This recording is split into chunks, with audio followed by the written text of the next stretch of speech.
पृथु को राजा बनाया गया, साक्षात भगवान का ही अवतार।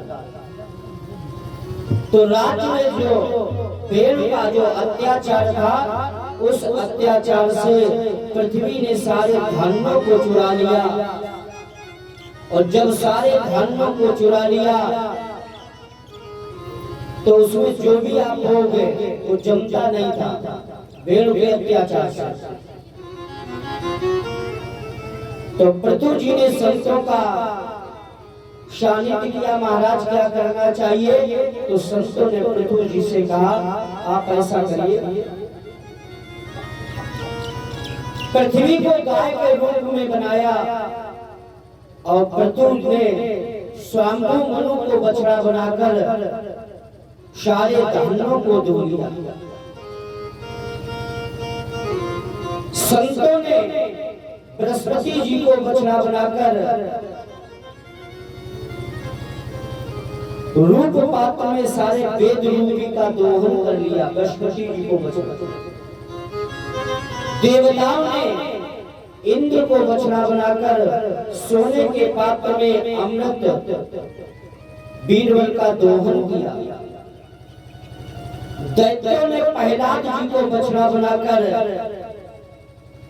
ताड़ी और मदिरा का दोहन किया।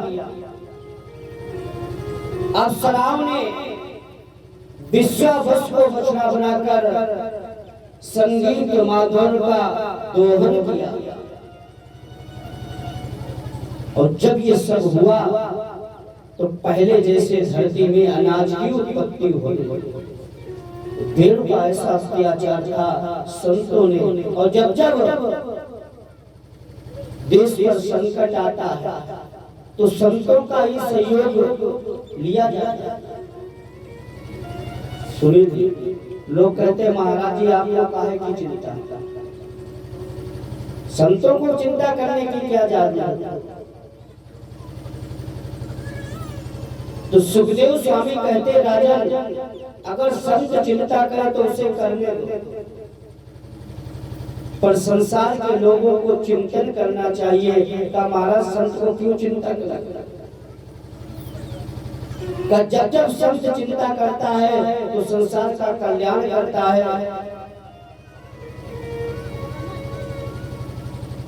सुखदेव स्वामी ने कहा राजन, जिस समय रावण का अत्याचार बढ़ गया, रावण का अत्याचार बढ़ गया, ना तो दशरथ को चिंता हुई, न जनक जी को चिंता हुई। भारत के एक संत हुए, उनको चिंता हुई। विश्वामित्र गादी तनय मन चिंता व्यापी, गादी तनय मन गादी तनय मन चिंता व्यापी, गादी तनय मन चिंता व्यापी, गादी तनय मन गादी तनय मन चिंता व्यापी। हरि बिन मरहि नदीश्वर पापी, हरि बिन मरहि नदीश्वर पापी, हरि बिन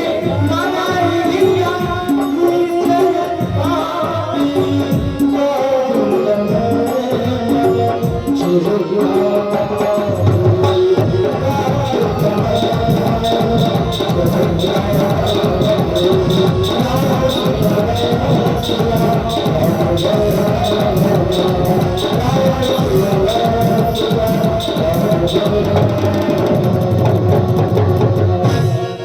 तो बताया गया जब जब संत चिंता करते हैं तो उसमें कुछ ना कुछ रहस्य छुपा है।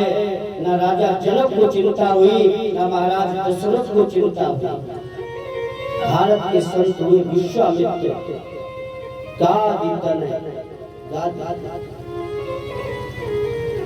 इस प्रकार पहले के समान पृथ्वी पर धन का प्रादुर्भाव हो। बोली गोविंद भगवान की जय। शुद्ध भगवान ने कहा, शौनक महात्माओं ने जो है पवित्र नैमिष में शुद्ध भगवान से आग्रह किया। बाबा नारद ने सनक नंदन सनक कुमार और गंगा के किनारे सुखदेव स्वामी के सानिध्य में राजा परीक्षित बैठे और आपके इस गृह ग्राम में हम और आपके बीच में भगवान की कथा हो। ये कथा 4 जगह हो रही। अभी थोड़ी देर बाद मैत्रेय और विदुर जी की कथा, 5 जगह भगवान की यही एक कथा। सुखदेव स्वामी ने कहा, राजन अब आप क्या सुनना चाहते हो? तो जैसे कहा तो राजा परीक्षित ने कहा, प्रभु अभी तक आपने शंभु मनु के वंश की पावन कथा को श्रवण कराया। जो इनके दूसरे पुत्र हैं प्रियव्रत, उनके पावन वंश की हमें कथा सुनाओ, हम सुनना चाहते हैं। तो सुखदेव स्वामी कहते हैं, प्रियव्रत के पुत्र हुए आगनेन्द्र और आगनेन्द्र के पुत्र हुए नाभि और नाभि का विवाह मरु देवी के साथ हुआ। दोनों के माध्यम से 100 पुत्र हुए, जिनमें सबसे बड़े पुत्र का नाम था ऋषभ। ऋषभदेव और इंद्र की कन्या जयंती के साथ इनका विवाह हुआ।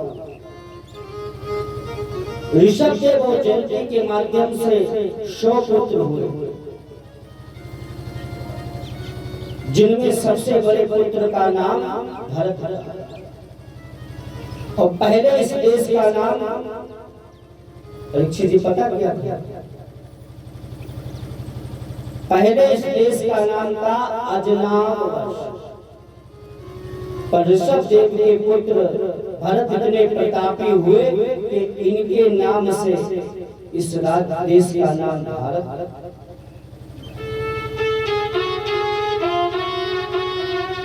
भरत को जो है जब ऋषभदेव का समय पूर्ण हुआ, बुढ़ापा आया, तो इनको राजा बना दिया।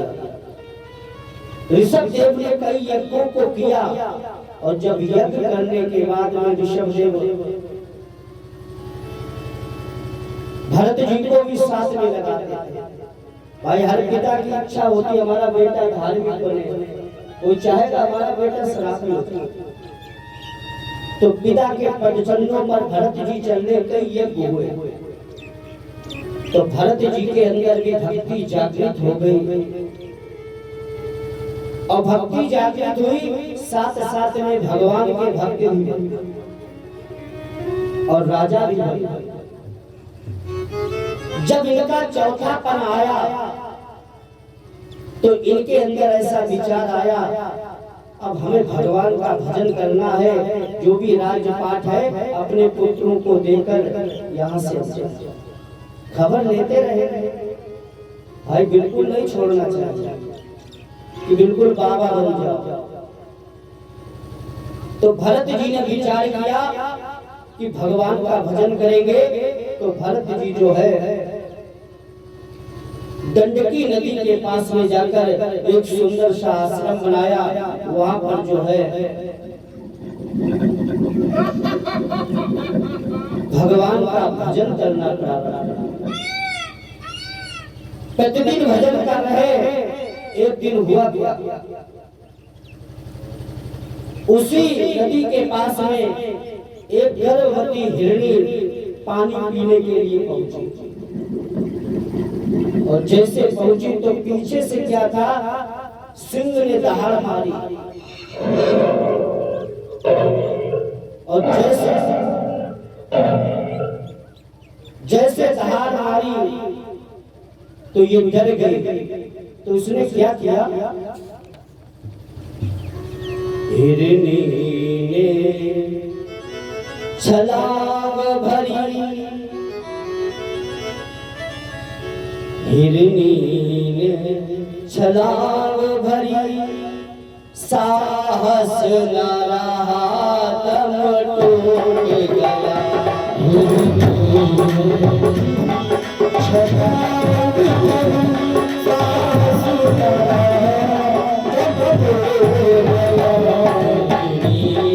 भरी साहस न रहा दम टूट गया।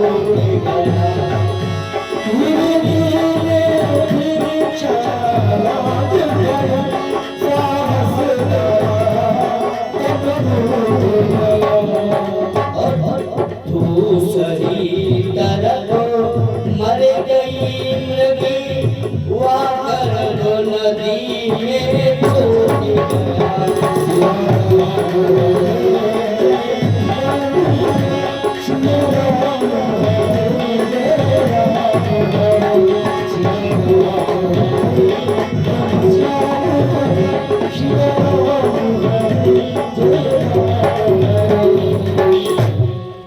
हिरनी ने छलांग भरी साहस न रहा दम टूट गया। और दूसरी तरफ मर गई मृगी वह गर्भ नदी में छूट गई। भरत जी की नजर पड़ गई तो भरत जी ने अपनी माला को रख दिया। विचार किया ये बच्चा बाहर जा रहा, तो भरत जी ने अपनी पूजा अधूरी छोड़ी। अगर किसी के प्राण संकट में हो तो जरूरी नहीं आप पूजा करते रहो, पूजा को छोड़ दो। भरत जी ने जाकर उस मेघसावक बच्चे को बचा लिया। तो लिखा भी गया परहित सरस धर्म नहीं पर पीड़ा सम नहीं। भरत जी ने उस मेघसावक बच्चों को आश्रम में लेकर आए और अपने पीताम्बर से उसे पोंछा, अग्नि को जलाया, उसे अग्नि की सेक दी और कपड़े में ढककर भरत जी ने जो है बड़ा ही सुंदर परिचय दिया। जो भरत जी ने किया है उस सुखदेव स्वामी राजा परीक्षित से कहते हैं, राजा ये प्रत्येक मनुष्य को करना चाहिए, इसी प्राण बचाना।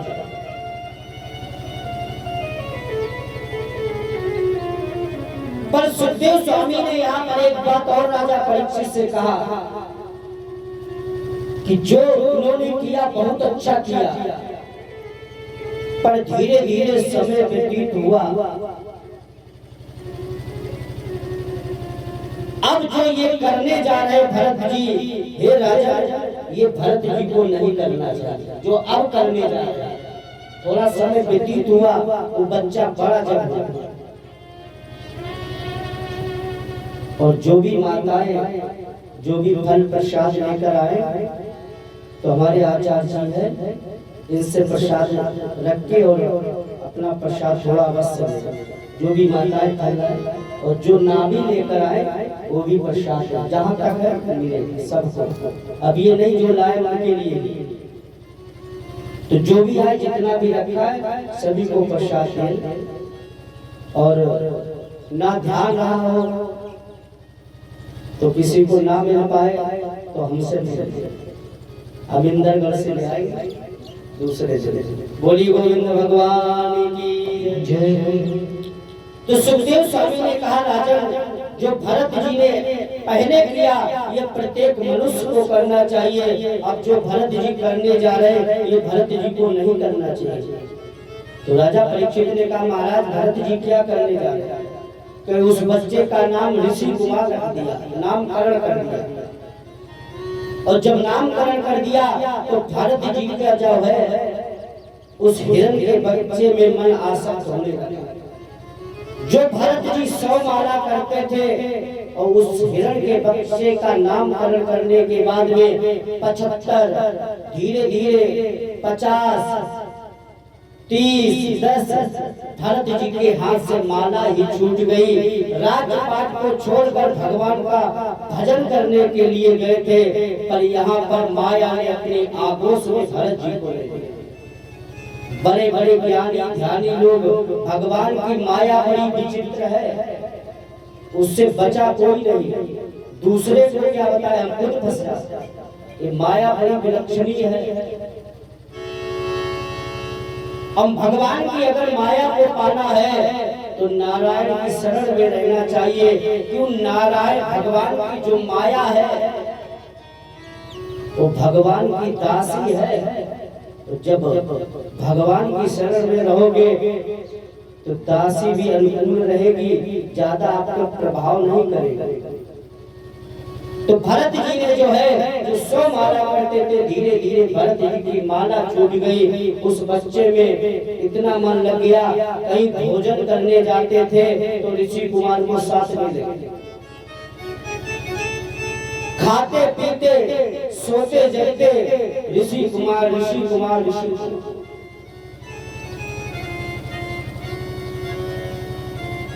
जो फंस गया माया में प्राणी, प्राणी से वो शैतान बन गया। जो फंस गया माया में प्राणी, प्राणी से वो शैतान बन गया। जो फंस गया प्राणी से शैतान बन गया।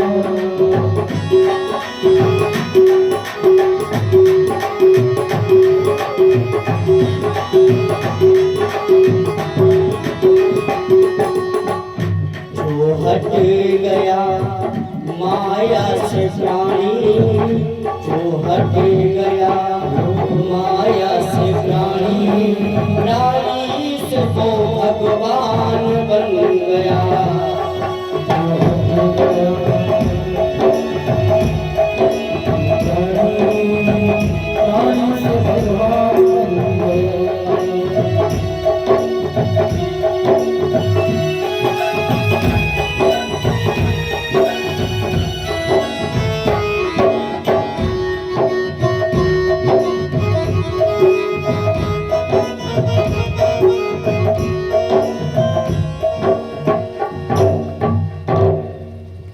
जो फंस गया माया में और भगवान की माया से जो है वो शैतान बन गया। एक दिन क्या हुआ, भरत जी कुछ कार्य करने के लिए दूर चले गए तो ये मेघसावक आश्रम पर बैठा। सामने से क्या हुआ, हिरणों का झुंड आ गया। तो इस बच्चे ने जैसे देखा, जिन बाबा जी के साथ में हम रहते हैं वो हमारे जैसे नहीं है, ये जो सामने दिखाई दे रहे ये हमारे जैसे हैं, बरादरीवाद हो गया।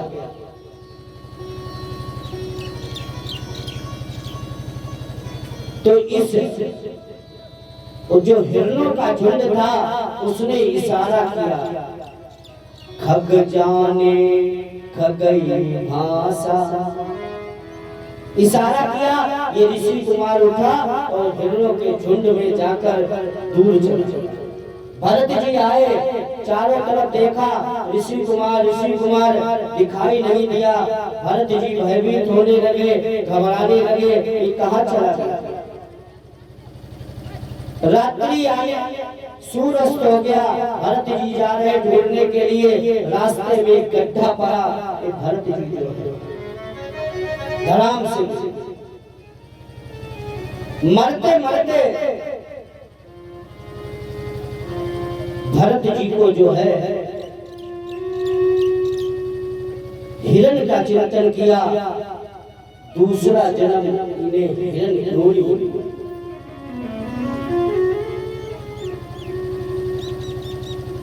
एक माता जी ने ये कथा को श्रवण किया, ककोन में थे, तो उन्होंने इस प्रसंग को जब सुना कि भरत जी चिंतन करते करते मरे तो दूसरे जन्म में हिरण मरे, तो उन्होंने शाम को आकर हमसे कहा, पंडित जी हमने कुछ दिन पहले बहुत ही महंगे महंगे डोगी खरीदे हैं, डोगी। कहा उनमें हमारा मन बड़ा लगा रहता है और इस प्रसंग को सुनने के बाद में मेरा मन थोड़ा द्रवित हो गया। आपने कहा जिसमें ज्यादा आसक्ति होती है दूसरा जन्म उसी रूप में होता है। अब अंत समय में तो हमने कहा ज्यादा उसमें चिंतन मत करो भाई, ज्यादा कुत्तों में मन लगाओगे और अंत समय भगवान का नाम नहीं आता। अंत समय तो बड़ी बिटिया कहाँ है, बड़ो लल्ला कहाँ है, मरण भाई अंत समय यही याद आता है। तो सुखदेव स्वामी राजा परीक्षित से कहते हैं मनुष्य को जो है नित्य निरंतर भगवान का चिंतन करना चाहिए। तो माता जी ने हमसे कहा महाराज हम क्या करें, बड़े महंगे हैं, छोड़ने में भी मन नहीं लग रहा है। तो हमने कहा पैसे वाली हो, नौकर चाकर है, उनको सेवा करने दो, आप ज्यादा मत आ सकते। तो भरत जी दूसरे जन्म में जो है हिरण्य, कुछ समय व्यतीत हुआ, भरत जी जो है उस हिरण्य योनि में भी कुछ समय तक रहे और जल में अपना शरीर डुबोकर उस शरीर को शांत कर दिया। तीसरा जन्म भरत जी का जो है एक ब्राह्मण परिवार में, ब्राह्मण, इनके 9 भाई थे, ये सबसे छोटे। भरत जी पर भगवान की एक बहुत कृपा है। भरत जी को जो याद है मैं पूर्व जन्म में राजा था, हिरण के मुंह में फंस गया तो मैं हिरण बना, ये भरत जी पर भगवान की कृपा उन्हें याद है। भरत जी ने विचार किया मेरे 2 जीवन बिगड़ गए, तीसरा मुझे जीवन बिगड़ने नहीं देना है। तो भरत जी ने विचार किया कि इस तीसरे जन्म में हमें पागलों का रोल करना पड़ेगा। भाई जो पागल होगा वही गल को पाएगा। तो धीरे धीरे समय व्यतीत हुआ। एक दिन भरत जी की माता का शरीर शांत होने वाला था। सभी बेटों को बुलाया, बेटा ऐसा है, मेरा अंतिम समय है और मेरी इच्छा है, ये भरत बड़ा सीता है, इसका विशेष कर ध्यान रखना। तो लड़का को उन्होंने थोड़ा तो हाँ उस समय हाँ कर। समय व्यतीत हुआ, माता का शरीर शांत हो गया और भरत जी जो है घर पे रहते।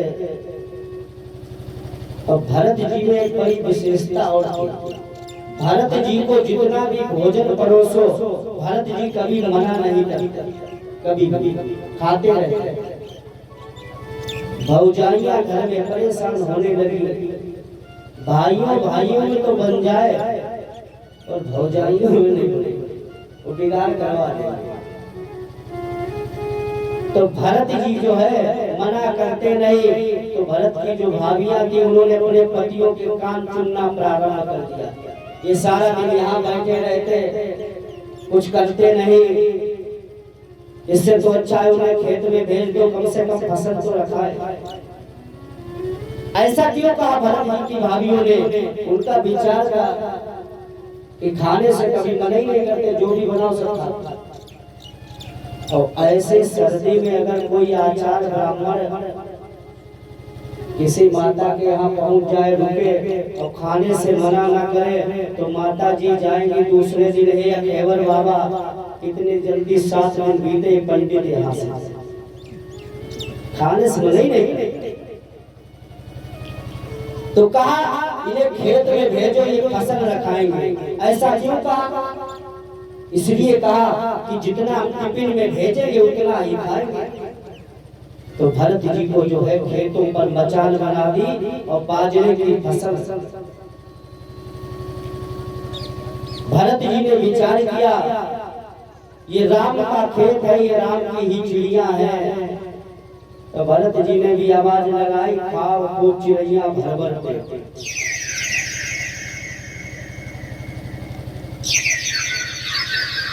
और भरत जी क्या कह रहे हैं? चिड़ियों को आदेश दे दिया, वो कह क्या रहे हैं? सिया राम बोलो सहारा मिलेगा, सिया राम बोलो सहारा मिलेगा।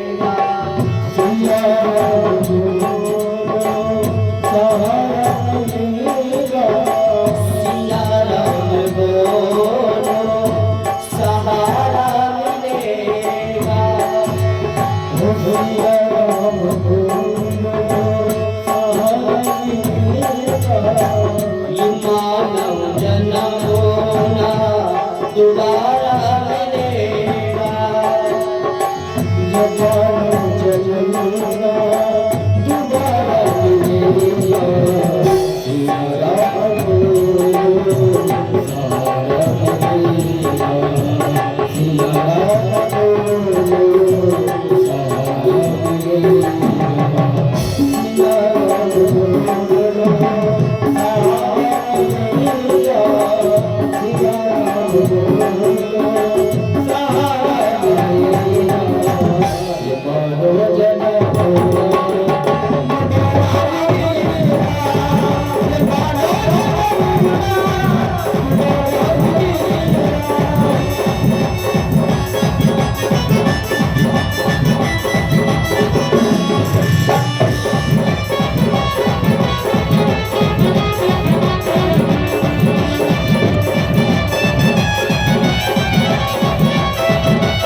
सिया राम बोलो तो सहारा मिलेगा, और ये मानो जन्म दोबारा नहीं मिलेगा। भगवान का चिंतन कर रहे, भजन कर रहे, भगवान की मस्ती में सराबोर भरत जी। उधर से भाई लोग आ गए, उन्होंने कहा ये क्या हुआ? ये मचान इसलिए नहीं बनाई कि चिड़िया ये फसल को खा ले। भरत जी को जो है बड़ा उल्टा सीधा कहा। भरत जी जो है शांत है, तो दूसरे भाई ने कहा ऐसा है, इन्हें जो है दूसरा काम सौंपो। तो भरत जी से कहा जो है गड्ढा खोदो, गड्ढा। तो भरत जी को जब कहा गड्ढा खोदो, तो भरत जी मेड़ काटने लगे। आजकल लोग खेत कम जोतते हैं, मेड़े ज्यादा जोतते हैं। मेड़ और मेड़ ऐसी बना दे जैसे अस्तरा की धार। तो भरत जी मेड़ को काटने लगे। ऐसा है, लोग खेत कम जोतते हैं तो उसमें कुछ होता ही नहीं, मेड़ में होती। तो वही भरत जी करने लगे, क्योंकि उल्टा सीधा काम करेंगे झगड़ा होगा, हमसे कहेंगे। और कुछ लोग बिगाड़ू होते हैं, कुछ लोग बिगाड़ू। और वैसे तो हम जहाँ भी कहीं जाते हैं स्वयं भोजन बनाते हैं। तो एक जगह हमारे साथी थे, ढोलक बजाते थे। तो हमने कहा भैया सब लोग थोड़ा थोड़ा सहयोग करें, भोजन हो जाए। बिगाड़ू लोग कैसे होते हैं? अब उन्होंने विचार किया अगर अच्छा काम कर देंगे तो फिर रोज हमसे करना। तो उन्होंने क्या कहा, हमने सबको ड्यूटी दे दी, आप आटा मारोगे, कोई आलू, कोई कुछ। तो ढोलक वाले भैया की आटा पे ड्यूटी उन्होंने क्या किया, विचार किया रोज फंस जाएंगे। तो उन्होंने क्या किया, नगर पालिका वाली कोठी थी, जाकर उसमें तसला लगा दिया, गारा बना दिया।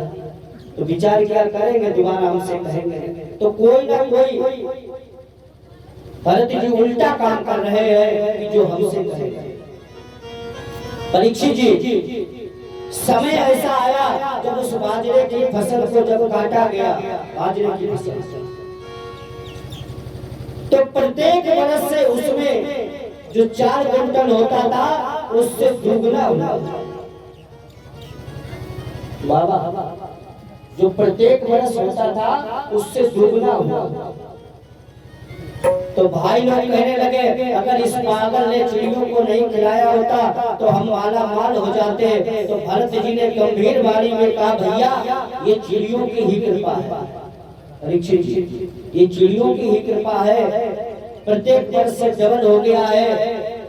तो आपको और बताए, जो आपके यहाँ आएगा और खाएगा तो उसका 10वां अंश गुण आपके खाते में पहुंच जाएगा।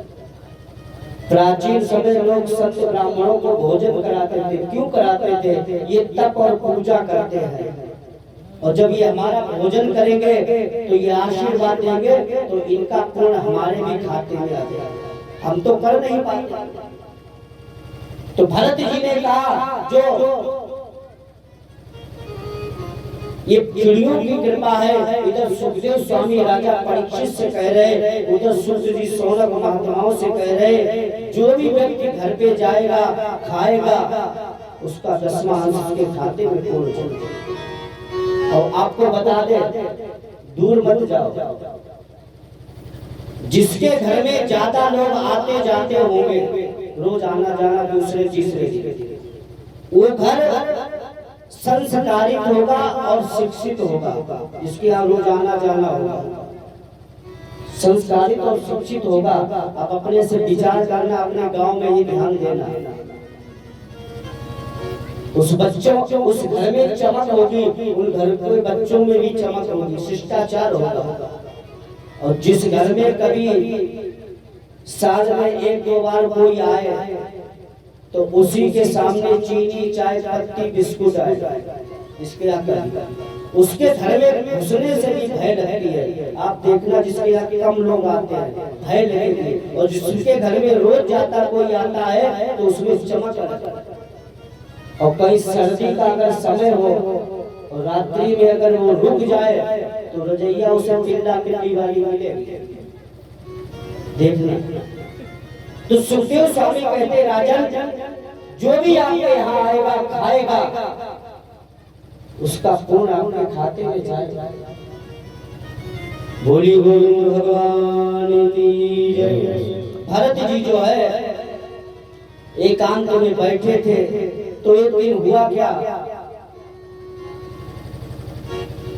चोरों का जो सरदार था उसने एक मनौती मांगी थी, एक व्यक्ति की हम बलि देंगे भद्रकाली मैया। तो विचार करें कौन ब्राह्मण मिलेगा। तो भरत जी हट्टे कट्टे बैठे एकांत में, तो जो चोर थे वो आकर भरत जी को लेकर पहुंचे। भरत जी ने विचार किया, हमें ऐसा लग रहा आज हमें भोजन कराया जाएगा खूब। भरत जी को अंदर ले जाया गया, और जब अंदर लेकर गए भरत जी को स्नान कराया गया, सुंदर सुंदर वस्त्र पहनाए गए, खूब खीर, जो अगर खूब सेवा करे खीर खिलाए, खीर खातिर खतरा तीनों एक ही राशि।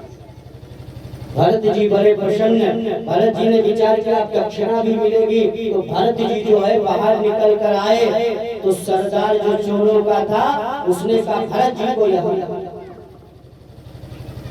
भरत जी को जो है बलवेदी पर लाया गया। भरत जी के नेत्रों से आंसू। भरत जी ने विचार किया ये क्या हुआ,